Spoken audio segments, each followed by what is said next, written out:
Estamos muy contentos, felices, agradecidos al Señor de poder estar una vez más con todos vosotros en este estudio que estamos realizando acerca de la armadura del creyente. Hoy vamos a estar con la lección número 18, el calzado del apresto del Evangelio, cuarta parte, y vamos a estar hablando concretamente de la paz de la conciencia. Un tema realmente interesante, importante para todo creyente. Y bueno, pues para la exposición de este estudio tenemos hoy nada más y nada menos, ahí lo estáis viendo ya, que a nuestro hermano Félix de la Morena. Bienvenido, Félix, ¿cómo estás? ¿Cómo te Muchas encuentras? gracias, Manuel. Bien hallado. Pues contento una vez más de poder participar en estos estudios. Muy bien, muy bien. Pues nos gozamos, nos alegramos de poder tenerte. Es una bendición el poder tenerte con nosotros hoy para hablar, como digo, de este tema tan interesante, tan importante que es el de la paz de la conciencia. Porque, bueno, estamos hablando del el calzado del apresto de la paz. Y bueno, cuando hablamos de la conciencia, ¿verdad, Félix? Cuando hablamos de la paz de la conciencia, entendemos que la paz de la conciencia es para el alma lo que la salud es para el cuerpo. Entonces, sabemos que nada alegra la conciencia intranquila. De hecho, bueno, pues los médicos que se ocupan de estas cosas, psiquiatras, psicólogos, ellos lo dicen claramente, ¿no? Que no son capaces de sanar estas enfermedades, sino de aliviarlas. Y bueno, pues vemos ejemplos en la Biblia. Por ejemplo, cuando Moisés trajo buenas noticias a los israelitas afligidos en Egipto, pues allí la Biblia en Éxodo 6:9 nos dice que ellos no escuchaban a Moisés a causa de la congoja de espíritu que tenían, ¿no? Vemos también el ejemplo de Ana, que acudió a la fiesta en Jerusalén con su marido, pero lloraba y no comía, dice Primera de Samuel 1:7. Y en Proverbios 18:14 se nos dice, ¿quién soportará al ánimo angustiado, ¿no? A la persona que tiene un ánimo angustiado. Así que vemos que este es un tema realmente importante. Así que, Félix, ¿qué podemos decir acerca de la paz de la conciencia? Como bien has dicho en la introducción, es un tema muy relevante, muy importante y muy crucial incluso para nosotros que somos creyentes. La conciencia, vamos a ver que juega un papel fundamental a la hora de poder disfrutar de una vida plena en el Señor. Ajá. Y lo que podemos decir es que la paz de la reconciliación, que sería otro concepto, Sí. tiene que ver con nuestra reconciliación con Dios. Ujú. Pero lo que vamos a estar viendo en esta tarde es la paz de la conciencia, que tiene que ver con la reconciliación con uno mismo, Ajá. con nosotros mismos. Hemos escuchado muchas veces la frase o nos hemos encontrado con personas a las cuales les hemos tenido que decir, pero si Dios ya te ha perdonado, Ajá. ahora lo que te toca es que tú te perdones a ti mismo. Es Y cierto. es de lo que vamos a estar tratando en esta tarde, de ese elemento que reside en nosotros, que es la conciencia, que también necesita ser tratada, necesita ser de alguna manera sometida a los preceptos del Evangelio, porque si no, podemos ser creyentes, podemos estar reconciliados con Dios, pero podemos todavía arrastrar la culpa, podemos arrastrar la condenación, y vamos a ver a lo largo del estudio que, gracias a Dios, Él nos ha provisto todos los medios para que esto no sea así. Desde que el hombre rompió con el Señor, que pecó en el huerto del Edén, Sí. sabemos que no ha tenido paz consigo mismo. Ajá. Con Dios, por supuesto, pero tampoco consigo mismo, porque tiene un elemento interior, interno, que es la conciencia, que le acusa constantemente, que le anuncia una maldición y un juicio y una ira venidera de parte de Dios. Entonces, para poder disfrutar de las bendiciones de la reconciliación con Dios, de esa paz que tenemos con Dios, tenemos Sí. que pasar por una reconciliación con nosotros mismos. Tenemos que pasar por una reconciliación de la conciencia. Y tenemos que hacer una afirmación categórica. La paz de la conciencia solo se consigue o es a través de la bendición del Evangelio. No hay otra manera, no hay otra fórmula, no hay No. otro método. Ujú. Y cuando la conciencia conoce a Cristo, conoce su mensaje, su Evangelio, no va a querer servir a otro señor, no va a querer someterse a otro señor. Y en cuanto a la bendición del Evangelio concerniente a la paz de la conciencia, tenemos que afirmar dos cosas. Primero, ¿qué es lo que satisface la conciencia? Ajá. ¿Y qué es lo que aplica esta satisfacción de la conciencia? Entonces vamos a ver estas dos verdades o estas dos afirmaciones. Primero, ¿qué satisface la conciencia? Bueno, el pecado sabemos que provoca verdadero pavor, terror, convulsiones en la conciencia de la persona impenitente.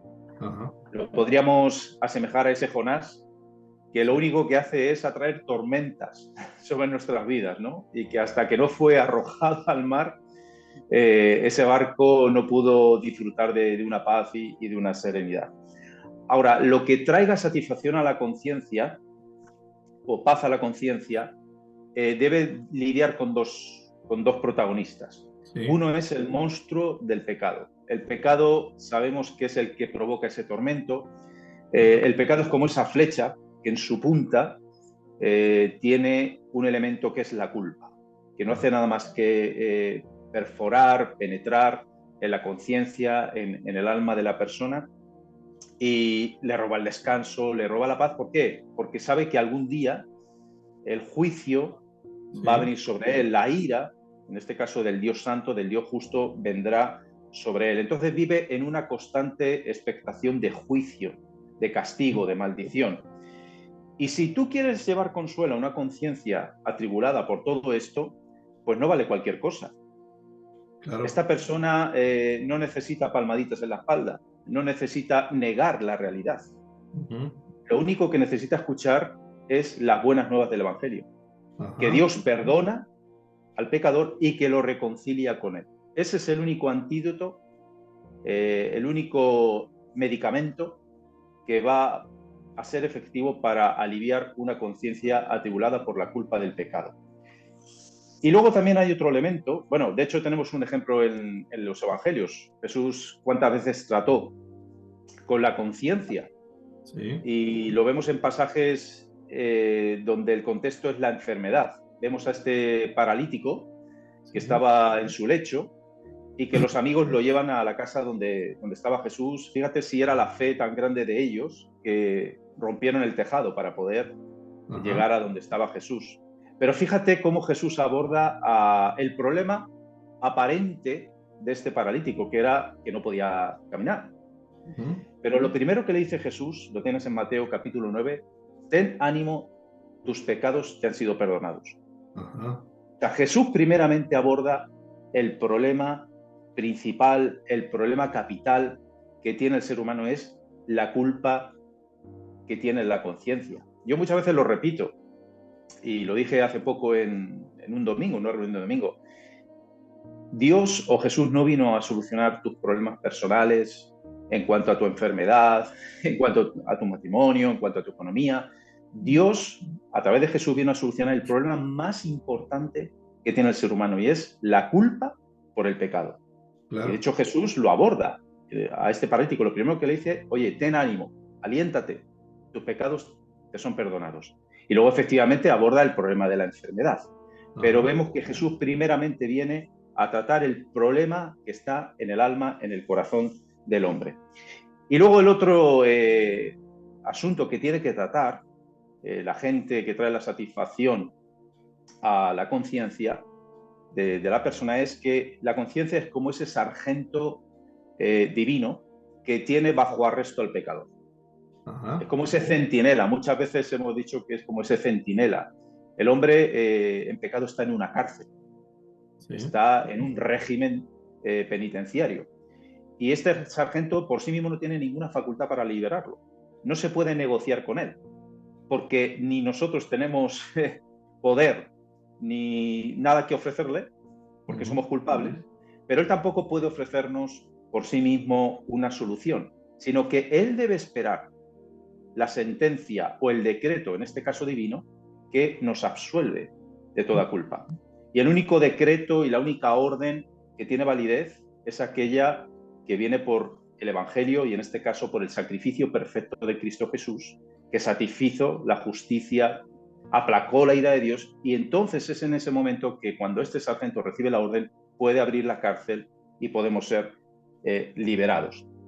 La única puerta que abre a la paz y al gozo y a la reconciliación con Dios es el Evangelio, es la obra de Cristo. Y esto descarta cualquier atajo, cualquier alternativa, porque eso nunca va a satisfacer a una conciencia atribulada. Es simplemente el Evangelio lo que abre la puerta, lo que va a traer una liberación completa de la conciencia o a la conciencia del pecado. Efectivamente. Como muy bien decías, esa culpabilidad que uno siente, esa acusación que uno siente de parte de la conciencia, solamente Cristo la puede solucionar y es lo que vino a solucionar. El problema real del ser humano, que como muy bien nos has explicado, es el pecado. Y por causa de ese pecado, la conciencia está acusándonos de ese pecado constantemente. Así que muy bien. Fíjate, antes de seguir adelante, nos has hablado mucho en este primer punto acerca de la conciencia. De hecho, este estudio está enfocado en la conciencia. Pedro, pero aunque nos has adelantado algunas cositas, sí que sería interesante que pudieras hablarnos sobre la función o el oficio de la conciencia según lo que dice la palabra de Dios. ¿Qué podrías decirnos sobre este tema, Félix? Bueno, la conciencia sería como este personaje de nuestra infancia, ese Pepito Grillo, que hablaba a Pinocho. Cuando Pinocho iba a hacer algo malo, pues estaba este personaje que le persuadía de hacer el mal. Si vamos a Romanos capítulo 2, versículos 14 y 15, me gustaría leer estos dos textos bíblicos porque nos van a describir o nos van a mostrar el papel de la conciencia en el ser humano.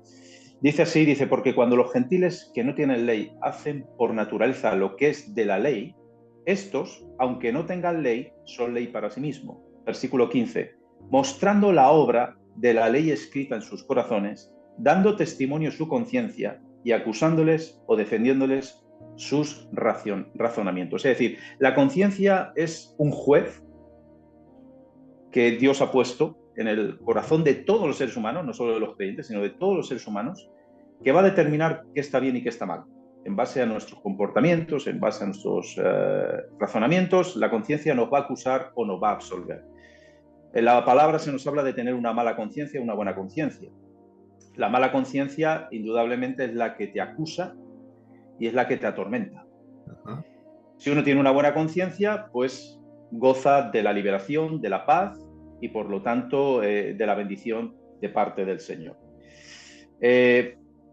Hay un aspecto muy interesante y lo vemos aquí en el Antiguo Testamento y tiene que ver con lo que es la aspersión de la sangre o este ritual que quizá muchos de nosotros conozcamos, y es cuando el sacerdote cogía el hisopo, lo mojaba en agua limpia o en sangre y lo rociaba sobre la persona, sobre el animal, sobre incluso casas, sobre el templo. Y eso era un símbolo de que esa persona había sido, o ese objeto había sido purificado, había sido limpiado completamente. Sí. El rey David en el Salmo 51:7 dice, purifícame con hisopo y seré limpio, lávame y seré emblanquecido más que la nieve. Aquí vemos ese clamor del rey David. Y no se estaba simplemente refiriendo a lo ceremonial, a lo ritual de la ley mosaica, sino que la aspiración de David iba mucho más allá, era mucho más profundo su clamor. Es decir, Señor, lávame con algo que realmente limpie mi conciencia, que realmente me libere de la culpa. Y nosotros, esa aplicación del hisopo, de la aspersión de la sangre, pues el Espíritu Santo nos lo trae a memoria, en este caso en el libro de Hebreos. En el capítulo 12, los versículos 22 al 24, dice el Espíritu Santo, os habéis acercado a Jesús, el mediador de nuevo pacto, y a la sangre rociada que habla mejor que la de Abel. Ahora, ¿qué significa que la sangre de Cristo habla mejor que la de Abel? Pues la sangre de Abel sabemos qué es lo que significa, qué es lo que simboliza. Recordemos que Abel fue asesinado por su hermano, Caín.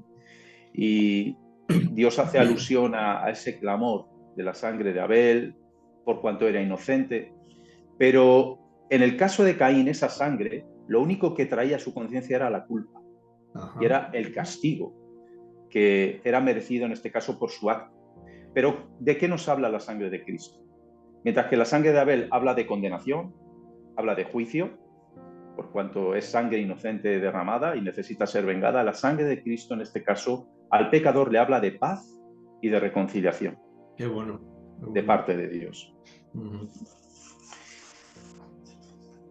Pues qué bueno, qué bueno. Nos ha quedado muy claro, Félix, lo que nos explicas en este primer punto. Ahora sí que podemos tener una idea clara, un pensamiento claro de qué es lo que satisface a la conciencia.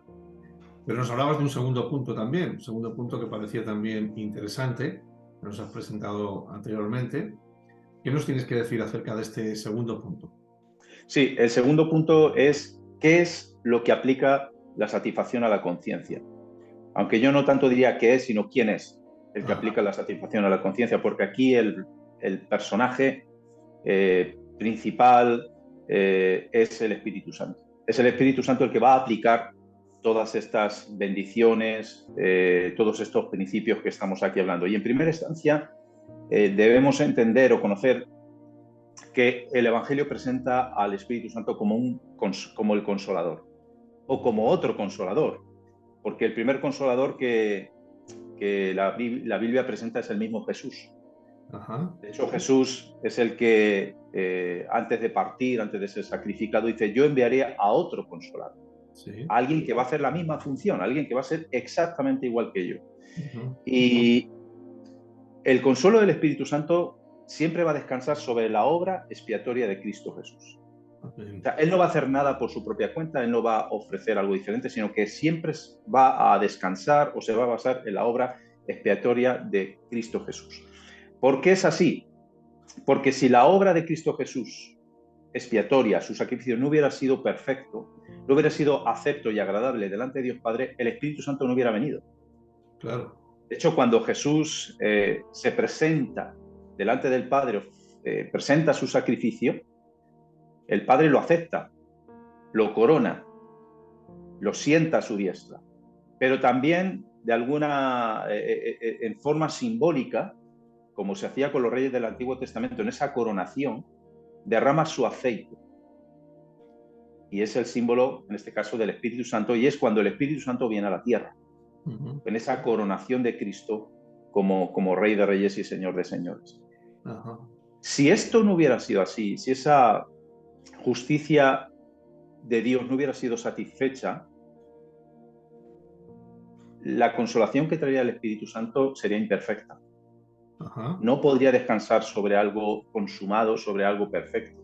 Entonces no habría garantía nunca de que los creyentes gozáramos de una paz y de un consuelo de parte de Dios completo, total. Y en segundo lugar también vemos que el Espíritu es consolador por el pacto evangélico de Dios. ¿Qué significa esto? Que el Espíritu Santo nunca podría traer consuelo o palabras de consuelo por sí mismo, palabras que a él se le ocurrieran, sino que siempre van a estar basadas en el Evangelio, en lo que Jesús mismo dijo, en lo que Jesús mismo nos dejó escrito, impreso en los Evangelios que nosotros tenemos. De hecho, Jesús advierte a sus discípulos: Él no hablará por su propia cuenta, sino todo lo que oyere, Él dirá. Entonces, cuando el Espíritu Santo trae consuelo, en base a lo que está registrado en el Evangelio, los elementos, los ingredientes que Él toma, los recoge del huerto precisamente del Evangelio. No son cosas que Él va a decir, se va a inventar o va a improvisar. Ahora, ¿cuáles son estos elementos? Pues el Espíritu Santo siempre va a apelar a la muerte de Cristo, va a apelar a su dignidad, va a apelar a la resurrección, a la ascensión, a la intercesión de Cristo como sumo sacerdote, a las promesas compradas y selladas por la sangre de Cristo. Y pongamos el caso de una persona que está afligida, que está, en este caso, atormentada por la culpa del pecado que actúa en su conciencia. Lo único que podríamos escuchar de este hombre es: estoy condenado. O sea, para él no hay ninguna esperanza, para él no hay ninguna salida. en vano podríamos derramar consuelo sobre él si no fuera la acción del Espíritu Santo, las palabras del Espíritu Santo las que intervinieran, porque para él es como una losa, literalmente. Él se siente cautivo y al mismo tiempo muerto, porque se ve en esa cárcel, pero también se ve impotente a la hora de salir de esa culpa. Entonces, la única manera efectiva es la acción del Espíritu Santo. Es la acción del Espíritu Santo la que puede actuar, y de la misma forma que el Espíritu Santo levantó a Jesús de los muertos, removió esa lápida, removió esa tumba, dio vida al cuerpo de Jesús, el Espíritu Santo es el único que puede vivificar a través de las promesas, a través del sacrificio expiatorio de Cristo, la esperanza en la conciencia de este pecador. Y es la única manera, la única puerta que puede traer la paz, el gozo y la libertad a esta persona que está atribulado en su conciencia. Efectivamente, sí, señor. Y luego, por último, vemos que el Espíritu Santo tiene todas las características de un consolador. Ya lo hemos estado diciendo. Él siempre te va a llevar a toda la verdad, no te va a engañar. Satanás no tiene ningún tipo de argumento contra él, no tiene ninguna autoridad en contra del Espíritu Santo. Y por lo tanto, todo lo que el Espíritu va a aplicar en la vida del creyente, pues va a provocar que desaparezca la confusión, el temor, la condenación, la culpa. Todo eso va a ser disipado por la acción directa de este Consolador, que es, como digo, igual que Jesús cuando estaba en la tierra, y vemos pasajes del Evangelio cuando los discípulos estaban atribulados, estaban muertos de miedo, llegaba Jesús y decía, no temáis. Pues de la misma manera, ahora el Espíritu Santo actúa sobre nosotros. Muy bien, muy bien. Sí, señor. Y fíjate, ante esta noticia que el propio Evangelio nos trae, nos da, pues no cabe otra cosa sino creer y gozarse en ella, ¿no? Saber que el Espíritu Santo está ejerciendo ese ministerio en nuestras vidas, pero aún nos podemos encontrar con personas que por lo que sea, yo creo que fundamentalmente porque no tienen una convicción clara, pues nieguen esta rotunda verdad, ¿no? De que la paz de la conciencia sea la bendición del Evangelio. Así que si te parece, pues para ya redondear todo este estudio, todo lo que nos estás diciendo, ¿qué tal si nos hablas de cómo podemos animar o exhortar a estas personas que niegan esta realidad de la que estamos hablando? En primer lugar, tenemos que decir que debemos afirmarnos en la seguridad de la salvación. Ajá.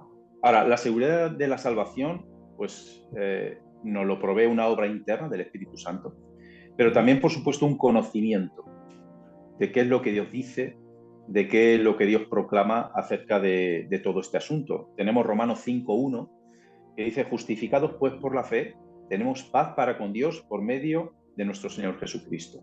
Y estos son promesas. Estos son promesas de Dios que nosotros las tenemos que tener claras. Yo muchas veces, hablando con mis hijas o con personas que están batallando con pensamientos que fluctúan, como dice Santiago, ¿no? Que son como esas ondas o esas olas del mar que van y vienen.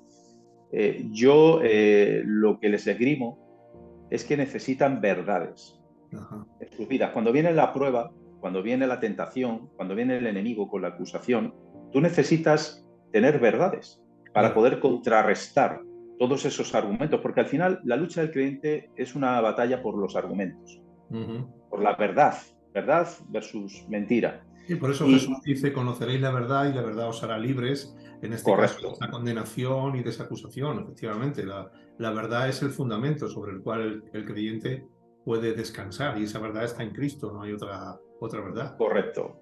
Entonces está, como digo, revelada en las Escrituras. Entonces, para nosotros afianzar esa seguridad de la salvación, esa paz que viene a través del Evangelio, nosotros debemos conocer ese Evangelio, debemos conocer la obra de Dios, en este caso revelada a través de las Escrituras. Si no tenemos claro que somos hijos de Dios, pues entonces es muy difícil que esa paz se pueda mantener, siempre se va a resquebrajar. de manera muy, muy sencilla. Entonces, no es posible tener paz en la conciencia si no conocemos todas estas verdades, todas estas promesas que Dios nos ha provisto en su palabra. Y luego también todo creyente verdadero goza de la paz de la conciencia en tres formas. Como precio, Sí. como precio, como promesa y como semilla. Uh-huh. Como precio, bueno, pues el Evangelio nos pone en la mano el precio de la paz. ¿Y cuál es el precio de la paz? ¿O cómo se consiguió el precio de nuestra paz? Pues por medio del sacrificio de Cristo, por medio de la sangre de Cristo. Isaías 53, 5 dice, el castigo de nuestra paz fue sobre él. Uh-huh. Es decir, solamente el precio de Cristo, el sacrificio de Cristo provee una verdadera paz a la conciencia del creyente. Y fíjate, esa paz que Dios pone en el corazón del creyente es el sello que afirma que la obra expiatoria de Cristo fue más que suficiente. Así es. Yo creo que esto es muy hermoso, ¿no? Que Sí. la paz de Dios, cuando sentimos esa paz, ¿cuántos de nosotros, cuando se nos predicó el Evangelio por primera vez, muchos atestiguan, se me quitó una losa? Quizá muchos puedan identificarse con eso. Bueno, esa es la paz que Dios puso por medio del Espíritu Santo y es un sello que certifica que la obra de Cristo y el sacrificio de Cristo fue perfecto y satisfizo completamente las demandas de Dios. Luego, como promesa, Dios ha decidido dar paz a sus hijos. Lo tenemos en el Salmo 29:11. Jehová bendecirá a su pueblo con paz. Y si Dios ha prometido esto, nadie, absolutamente nadie, lo va a impedir.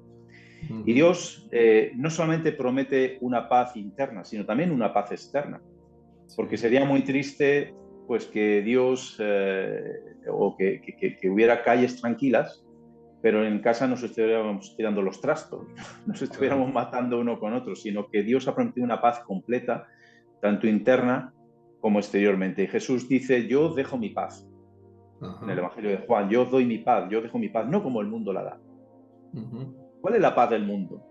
Pues vamos a intentar evitar esto, vamos a intentar eludir lo otro. De alguna manera es no afrontar las cosas. ¿No? Es decir, bueno, vamos a evitar esto. Pero Dios no nos llama a eso.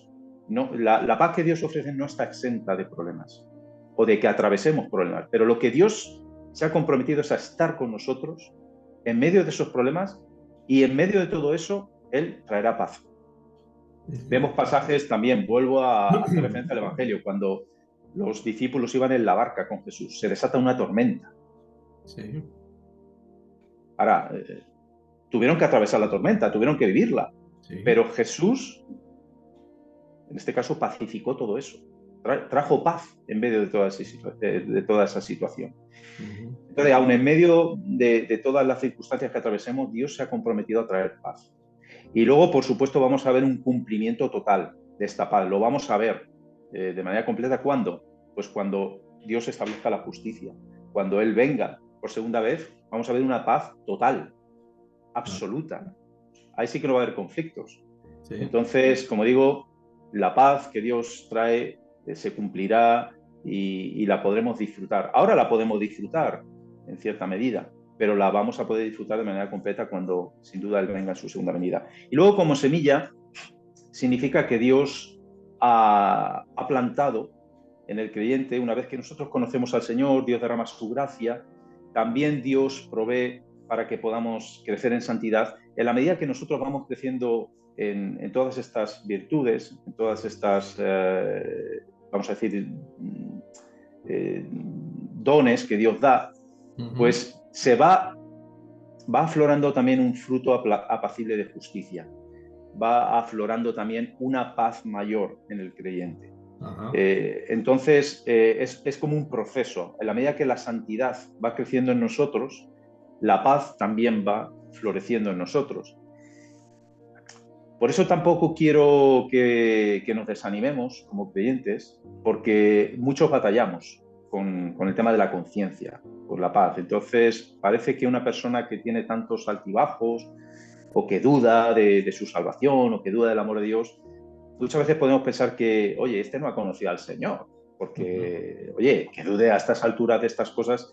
Entonces, no pensemos de esa manera porque tiene que ver mucho con la madurez espiritual, tiene que ver mucho con el proceso de santidad de esa persona. Entonces, tenemos que tener paciencia y que al final cada uno tiene su proceso.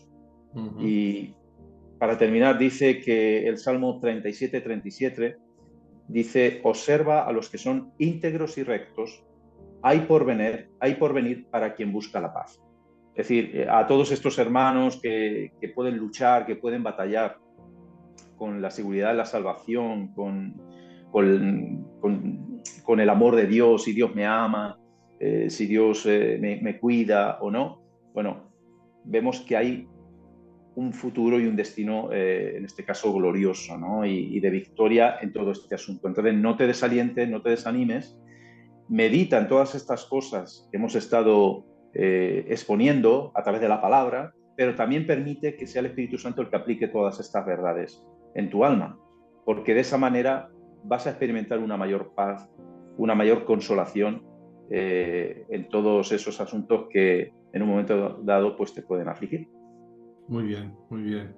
Sí, bueno, al final se trata de, como hemos dicho, conocer la verdad, afirmarnos en la verdad, crecer en el conocimiento de la verdad, crecer en la aplicación de la verdad, que es la palabra de Dios, es el Evangelio, y a medida que nosotros vamos creciendo y vamos madurando en esa verdad, y vamos madurando y vamos creciendo en ese entendimiento, en ese conocimiento, la convicción en nuestra alma se va afirmando, va creciendo también junto con nuestra vida, y todas esas dudas que pudiéramos tener poco a poco van desapareciendo, se van disipando. Muy bien, Félix, pues mira, hemos llegado ya al final de este estudio en el que hemos aprendido, la verdad, que cosas maravillosas que nos has explicado. Hemos aprendido que la paz de la conciencia es únicamente o viene únicamente por la bendición del Evangelio. Hemos aprendido qué cosas satisfacen a la conciencia. Hemos aprendido sobre la función o el oficio de la conciencia según nos enseña la palabra de Dios, y hemos aprendido este último punto que ha sido, yo creo que muy instructivo, de cómo animar o exhortar a las personas que, bueno, pues no tienen una convicción todavía de que la paz de la conciencia sea producida o provenga realmente del Evangelio. Así que ha sido una exposición muy buena, muy clara. Te queremos dar las gracias por tu tiempo, gracias por esta exposición. Y bueno, pues convocarte a un nuevo programa. Si Dios quiere y está disponible, pues nos gustaría poder compartir contigo pues en breve. Así que ya la invitación está hecha. Creo que por tu parte no va a haber problema tampoco en ello. Y bueno, pues nos volveremos a ver, ¿no, Félix? Por supuesto, como bien has dicho, estoy dispuesto, estoy disponible y hasta la siguiente ocasión. Muy bien. Pues muchísimas gracias. Bueno, pues esto ha sido todo en este programa, pero sin duda alguna que nos vamos a seguir viendo en próximos programas. Así que os emplazamos a todos a que sigáis estos estudios y que podamos seguir viéndonos y aprendiendo juntos acerca de la armadura del creyente. Pues Félix, muchas gracias a todos, bendiciones, y nos volvemos a ver en un próximo programa.